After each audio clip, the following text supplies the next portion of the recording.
ایک پینٹر کو ایک کشتی پر رنگ کرنے کا ٹھیکہ ملا تو کام کے دوران اس نے کشتی میں ایک سوراخ دیکھا تو اس نے اس سوراخ کو بھی ساتھ ہی مرمت کر دیا۔ رنگ مکمل کر کے شام کو اس نے کشتی کے مالک سے جب اپنی اجرت لی اور گھر چلا گیا تو 2 دن بعد کشتی کے اس مالک نے اس پینٹر کو اپنے پاس بلایا اور ایک خطیر رقم کا چیک دیا۔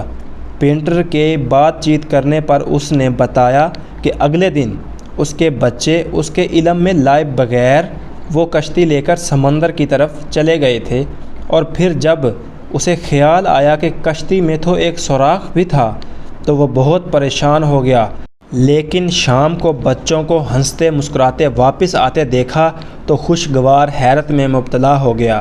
اس نے پینٹر سے کہا کہ یہ رقم تمہارے احسان کا بدلہ تو نہیں، مگر میری جانب سے تمہارے لیے محبت کا ایک ادنیٰ سا اظہار ہے۔ آپ کی زندگی میں بھی بہت سے ایسے چھوٹے چھوٹے کام آئیں گے جو آپ کے کام نہیں، مگر وہ کام بھی کرتے جائیے۔ نیکی کبھی رائے گاں نہیں جاتی، کسی نہ کسی کی زندگی بچاتی ہے، کسی نہ کسی کی خوشیوں کا باعث بنتی ہے۔ اگر آپ کو یہ ویڈیو یہ سٹوری اچھی لگی ہے تو چینل کو سبسکرائب کر دیں اور ویڈیو کو لائک کر دیں اور اپنے دوستوں کو بھی شیئر کریں۔ شکریہ۔